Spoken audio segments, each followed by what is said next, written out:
गुजरात के गिर सोमनाथ में पानी के बीच एक तेंदुआ दिखाई दिया है। भारी बारिश की वजह से गिर सोमनाथ के कई इलाकों में बाढ़ आई हुई है और इसी बाढ़ के पानी में एक तेंदुए का वीडियो भी वायरल हुआ है। यह घटना वेरावल के उम्बा गांव की बताई जा रही है। बाढ़ के पानी में फंसा ये तेंदुआ दिखाई दे रहा है। लगातार बारिश की वजह से गिर सोमनाथ जिले में कई जगह बारिश के पानी की वजह से सब तरफ पानी ही पानी, और ऐसे में एक तेंदुआ भी बाढ़ के पानी में घिरा नजर आया और इस बाढ़ के पानी को वो पार करता हुआ कैमरे में कैद हुआ है। ये वीडियो वायरल हो रहा है।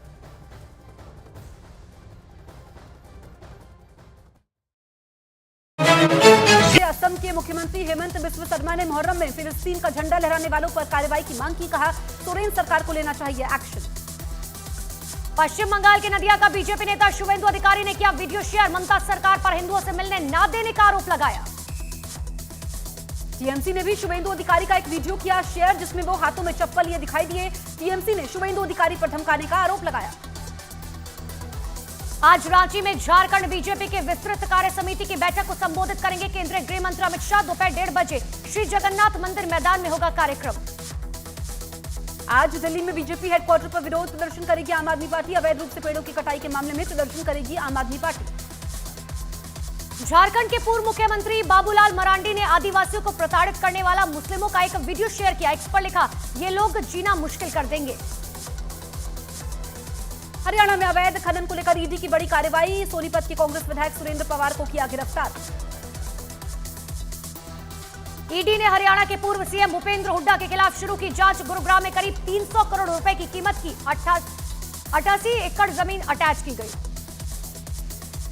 सोशल साइट एक्स के मालिक और दुनिया के सबसे अमीर बिजनेसमैन इलॉन मस्क ने पीएम मोदी को दी बधाई। एक्स पर 10 करोड़ फॉलोवर वाले पहले ग्लोबल लीडर हैं पीएम मोदी। पहली बार भारत में होगा वर्ल्ड हेरिटेज कन्वेंशन। 21 जुलाई को पीएम मोदी करेंगे उद्घाटन। 150 देशों के 2000 प्रतिनिधि होंगे शामिल। संघ लोक सेवा आयोग के चेयरमैन मनोज सोनी ने राष्ट्रपति को भेजा इस्तीफा। जून के आखिरी सप्ताह में दिया था इस्तीफा। मुंबई में सुबह से लगातार हो रही है बारिश। कई इलाकों में जलभराव से बुरे हालात। मुंबई समेत कई जिलों में तेज बारिश का अलर्ट जारी। नागपुर में लगातार जारी है मूसलाधार बारिश। कई इलाकों में जलभराव ने बढ़ाई मुश्किलें। प्रशासन ने सभी स्कूलों में छुट्टी घोषित की। महाराष्ट्र में विदर्भ के अमरावती में झमाझम बारिश से सड़कें हुई जलमग्न। लोगों की बढ़ी मुश्किलें। गुजरात में भारी बारिश से हाहाकार। उत्तराखंड में जारी हुआ yellow alert. UP, Bihar, Madhya Pradesh और महाराष्ट्र के कई जिलों में हो सकती है झमाझम बारिश। गुजरात के कच्छ में पालर धुना झरने में अचानक सैलाब आने से फंसे 3 दोस्त। कई घंटे की मशक्कत के बाद तीनों का रेस्क्यू किया गया। उत्तराखंड के लिए अगले 4 दिनों तक भारी बारिश की चेतावनी। राज्य के 4 जिलों के लिए मौसम विभाग ने जारी किया येलो अलर्ट। गुजरात के पोरबंदर में भारी बारिश के कारण शहर के कई इलाकों में बाढ़ जैसे हालात। घरों में भरा पानी। निचले इलाकों से लोगों का रेस्क्यू जारी। उत्तराखंड के बागेश्वर में आफत बनी बारिश। कई दिनों की बारिश के बाद 2 घर गिरे। आसपास के लोगों ने भागकर बचाई अपनी जान। गुजरात के राजकोट में 2 दिनों से लगातार हो रही बारिश से जाम कंड्रोना। पंथक की नदियों में आई बाढ़। कई गांव में बाढ़ में का घुसा पानी। उत्तराखंड में केदारनाथ धाम के आसपास के इलाकों में झमाझम बारिश। मौसम विभाग ने जारी किया है येलो अलर्ट। गुजरात के गिर सोमनाथ में उफान पर शिंगोड़ा नदी। जमजीर वाटरफॉल से बेतहाशा पानी गिर रहा है। गुजरात के जूनागढ़ में महिला को बैलगाड़ी पर लादकर अस्पताल पहुंचाया गया। गांव में बारिश का पानी भर जाने से एंबुलेंस नहीं आ पाई थी। गुजरात के अमरेली में नदियों में आई बाढ़ से कई गांव पानी में डूबे। सड़क के दोनों किनारे नदी में बह गए। दिल्ली एलजी का केजरीवाल पर जानबूझकर कम कैलोरी वाली डाइट लेने का आरोप।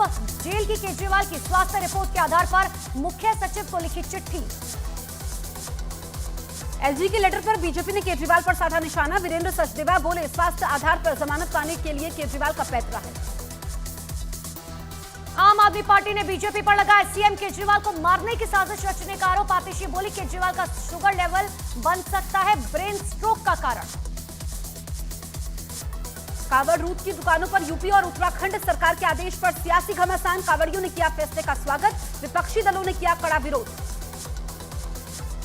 पहचान उजागर करने वाले आदेश पर एआईएमआईएम प्रमुख असदुद्दीन ओवैसी ने साधा निशाना एक्स पर लिखा, यह मुसलमानों के खिलाफ घृणा की हकीकत है जिसका श्रेय हिंदुत्व के नेताओं और तथाकथित धर्मनिरपेक्ष दलों को जाता है। कांग्रेस नेता पवन खेड़ा ने योगी सरकार के फैसले पर खड़े किए सवाल, कहा कांवड़ यात्रा की आड़ में हिंदू मुसलमान की राजनीति कर रही है बीजेपी। कांग्रेस नेता दानिश अली ने सीएम योगी पर बोला हमला, कहा लोकसभा चुनाव के नतीजों से भी योगी ने कुछ नहीं सीखा। यूपी सरकार में अल्पसंख्यक कल्याण राज्य मंत्री दानिश आजाद अंसारी ने सीएम योगी के फैसले को सही बताया, कहा इसमें कहीं भी हिंदू मुस्लिम की बात नहीं है। पहचान उजागर करने वाले आदेश पर कांग्रेस नेता गौरव गोगोई ने बीजेपी पर साधा निशाना, कहा बीजेपी भूल गई कि लोगों ने 2024 लोकसभा चुनाव में सांप्रदायिक राजनीति को खारिज कर दिया। आदेश के बाद कांवड़ रूट पर बदले दुकानों के नाम, दिल्ली देहरादून हाईवे पर चाय लवर पॉइंट और संगम शुद्ध भोजनालय का नाम बदला। उत्तराखंड के पूर्व मुख्यमंत्री हरीश रावत ने यूपी और उत्तराखंड सरकार के फैसले का कड़ा विरोध किया, कहा दोनों सरकार को अपना फैसला तुरंत वापस लेना चाहिए। सावन शुरू होने से पहले जयपुर नगर निगम का बड़ा फैसला।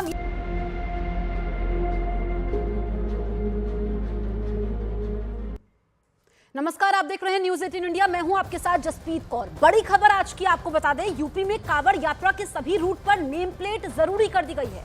कांवड़ रूट पर दुकान वालों को, ठेले वाले को अपना नाम लिखना होगा।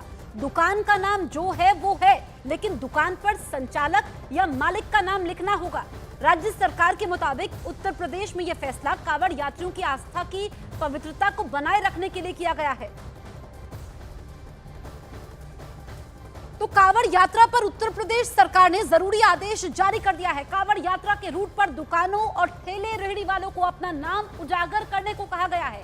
उत्तराखंड सरकार ने भी इसी तर्ज पर आदेश जारी किया। इसी तर्ज पर जयपुर नगर निगम ने आदेश जारी किया, जिसके बाद सियासत होने लगी, हिंदू मुसलमान किया जाने लगा। यूपी सरकार के मुताबिक यह आदेश कांवड़ यात्रा के समय शांति व्यवस्था को कायम रखने के लिए दिया गया। उत्तराखंड सरकार की भी यही दलील है, लेकिन विपक्ष का आरोप है कि ऐसा करने से लोगों के बीच में दूरियां पैदा होंगी, गंगा जमुनी संस्कृति को ठेस पहुंचेगी। तो ये तस्वीरें भी हम आप तक पहुंचा रहे हैं। एक तो उत्तर प्रदेश सरकार का आदेश, उसके बाद हमने देखा कि उत्तराखंड सरकार ने भी यही आदेश दिया है।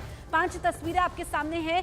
ये बात कांवड़ यात्रियों को लेकर के है कि पवित्र महीना होता है, सावन का महीना होता है, ऐसे में कांवड़ियों को कोई दिक्कत ना हो। पहले इस तरह की शिकायतें मिली थी कि वहाँ पर जो दुकानदार हैं कुछ और उनका धर्म होता है, लेकिन किसी और नाम से वो दुकान का संचालन करते हैं। इसी को लेकर के फैसला लिया गया। हालांकि अब इस पर सियासत हो रही है कि तो धर्म के आधार पर, जाति के आधार पर लोगों को बांटने की कोशिश है।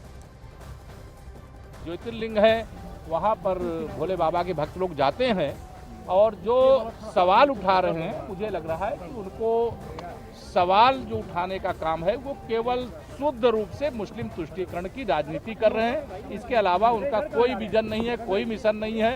वो ये कांवड़ यात्रा की पवित्रता को प्रभावित करने के लिए इस प्रकार के बयान दे रहे हैं। जो भाजपा की नैतिक हार हुई है, उस हार को वो हजम नहीं कर पा रहे हैं और इसीलिए हर राज्य में वो अपनी पुरानी सांप्रदायिक राजनीति पर उतर आए हैं। अगर उत्तर प्रदेश में कांवड़ यात्रा के संपर्क में दुकानदारों का नाम प्रकाशित करने का एक ऑर्डर आया है, तो वहीं पर असम में एक विशेष समाज की जनसंख्या को लेकर राजनीति चल रही है। कौन विरोध कर रहे हैं, क्या है, उससे मेरा मतलब नहीं। मेरा मतलब है कि हर दुकान पर अगर अपना दुकानदार का नाम या एड्रेस लिख करके रखा जाए, इसमें हर्ज क्या है? इसको धार्मिक दृष्टिकोण से क्यों देख रहे हैं? इससे ऐसा भी होता है कि बहुत से हम लोग मिठाई के दुकान त्योहार पर जाते हैं तो अमुक का दुकान कहाँ है, अमुक का दुकान कहाँ है। जैसे गया में प्रमोद लड्डू है, अगर लड्डू के दुकान पर जाएंगे और प्रमोद लड्डू हम सोचेंगे तब मिलेगा, तो इसीलिए उसका नामकरण होता है। इसलिए ये लोग नामकरण अगर किया गया है तो कोई हर्ज नहीं है।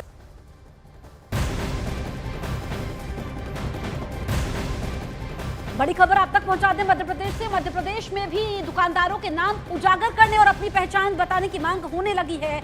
शुक्रवार को प्रियंका गांधी के एक्स पर किए पोस्ट का हवाला देते हुए इंदौर 2 के बीजेपी विधायक रमेश मेंदोला ने मुख्यमंत्री मोहन यादव को पत्र लिखकर मांग की है कि मध्य प्रदेश में सभी दुकानदारों, कारोबारियों और व्यापारियों को अपनी पहचान जाहिर करने और अपनी दुकान और प्रतिष्ठान के बाहर नाम लिखने की मांग की है। इतना ही नहीं, इंदौर के ही एक और विधायक गोलू शुक्ला ने भी यूपी की तर्ज पर मध्य प्रदेश में भी दुकानों के बाहर नाम खोलने की मांग की है। साथ ही उन्होंने मांग की है कि कांवड़ यात्रा के मार्ग पर मीट की दुकानें बंद होनी चाहिए। तो बड़ी खबर आप तक पहुंचा रहे हैं मध्य प्रदेश से, जहां पर 2 विधायकों ने मुख्यमंत्री मोहन यादव से मांग की है कि उत्तर प्रदेश की तर्ज पर, उत्तराखंड की तर्ज पर यहां पर भी पहचान उजागर होनी चाहिए, दुकान के सामने नाम लिखा होना चाहिए। सीएम मोहन यादव को बकायदा इन विधायकों ने चिट्ठी भी लिखी है। आपको बताएं कि उत्तर प्रदेश में जब से ये आदेश लागू हुआ है और वहां पर तो इंप्लीमेंट भी हुआ है, उत्तराखंड की अगर हम बात करें तो इसके बाद राजस्थान में भी ऐसी मांगे उठने लगी और नगर निगम ने वहां पर तो बड़ा आदेश भी दिया। मध्य प्रदेश में भी ये मांग उठ रही है और राजस्थान की अगर हम बात करें तो कांवड़ यात्रा के रास्ते में दुकानों पर मालिकों के नाम लिखने की मांग जोर पकड़ रही है। बाल मुकुंद आचार्य के बाद जयपुर सिविल लाइन से बीजेपी विधायक गोपाल शर्मा ने यह मांग दोहराई कि यूपी की तर्ज पर राजस्थान में भी कांवड़ यात्रा के मार्ग में दुकानों पर मालिकों के नाम लिखे जाए। साथ ही अवैध मीट की दुकानों को बंद करवाने की भी मांग की गई है। तो ये मांग हर तरफ से उठाई जा रही है। हालांकि कुछ लोग ऐसे हैं जो इसका समर्थन कर रहे हैं, लेकिन कुछ विरोध कर रहे हैं। 2 खेमों में इसमें लोग बटे हुए नजर आ रहे हैं, खासकर अगर हम राजनीतिक दलों की बात करें। लेकिन अब उत्तराखंड, उत्तर प्रदेश के बाद मध्य प्रदेश की हम बात करें, चाहे हम बात करें राजस्थान की, यहाँ पर भी मांग उठ रही है। श्रद्धा भावना से युक्त होकर सैकड़ों किलोमीटर दूर की यात्रा करके कांवड़ चढ़ाते हैं। ऐसे में क्या यह उचित माना जाएगा कि वहाँ पर मीट भी पक रहा है और वो अपने गंगा जल से बनी हुई सामग्री का भी कुछ फलाहार ले रहे हैं? तो निश्चित रूप से यह लिखा जाना कि इसका मालिक कौन है, लेकिन इसके बावजूद भी कुछ रोक लगती है। इसको और चीज़ों को बढ़ाया जाना चाहिए। वहीं राजस्थान के जयपुर में अब मीट की दुकानों पर हलाल या झटका के बारे में बोर्ड लगाना अनिवार्य कर दिया गया है। इस बारे में जयपुर नगर निगम ने बड़ा फैसला लिया है, जिस पर जयपुर में मीट के दुकानदारों से बात की न्यूज़ 18 इंडिया के भवानी सिंह ने। जयपुर नगर निगम ग्रेटर ने एक आदेश जारी किया जिसमें जयपुर के अंदर जो मीट की दुकानें हैं उन पर हलाल है या झटका ये लिखना अनिवार्य होगा। इस वक्त जयपुर के एमडी रोड पर है, जहाँ बड़ी संख्या के अंदर मीट की दुकानें हैं। यहाँ पर आप देखिए कि एक शॉप है, यहाँ पर जहाँ हम सामने खड़े हैं वहाँ पर ऊपर लिखा हुआ 100% हलाल। तो बात कर लेते हैं लोगों से ही। यहाँ पर आप जो ये आदेश जारी किया, आपको क्या लगता है, क्या ठीक है या नहीं है? ठीक है, बिल्कुल ठीक है। हम भी मानते हैं इस बात को, हम भी पालना करेंगे सीएम साहब की कि सीएम साहब ने जो करा अच्छा करा। हमारे जो हलाल का चलता है, गैर जो भी होते हैं मुस्लिम भाई, गैर मुस्लिम भाई होते हैं, खड्डे हमारे हिंदू भाई हैं, वो हलाल का खाते हैं, लेकिन हम झटके का नहीं खाते हैं, वो झटके खाते हैं। हमारे को फायदा है, इस बात के बेनिफिट है कि सीएम साहब ने हमारे लिए लागू करा। हम भी पालना करें इस बात की पूरी। लिखेंगे अब हलाल है? बिल्कुल लिखेंगे, बिल्कुल लिखेंगे, 101% लिखेंगे। 1 तारीख से लागू करें, 1 तारीख से पाया जाएगा और दोषी पाया जाए तो लिखेगा। हम बिल्कुल लिखेंगे, हमारी सारी शॉपों में मिलेगा आपको हलाल लिखा हुआ।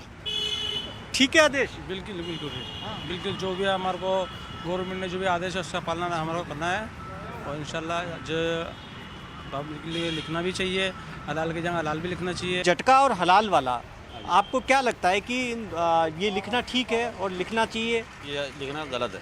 गलत है? क्यों, आपको क्यों लगता है गलत है? क्यों गलत है? झटके का और उसका हलाल का अलग अलग हो गया ये, इस वजह से। नहीं, सरकार यही तो कह रही है नगर निगम कि जो झटके की मीट है वो झटका लिखे और हलाल की है वो हलाल लिखे।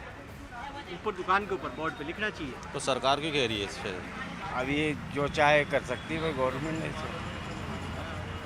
तो अब देखिए कि हलाल और झटका, इसको लेकर जो जयपुर नगर निगम का आदेश है उसको लेकर कई लोगों को लगता है कि नहीं ठीक है बिल्कुल और आदेश का पालन करेंगे, लेकिन कई लोगों को लगता है कि अभी तक ऐसा लिखा नहीं गया, चाहे वो हलाल की दुकान हो या झटके की हो, तो अब क्यों सरकार उन पर ये आदेश थोप रही है?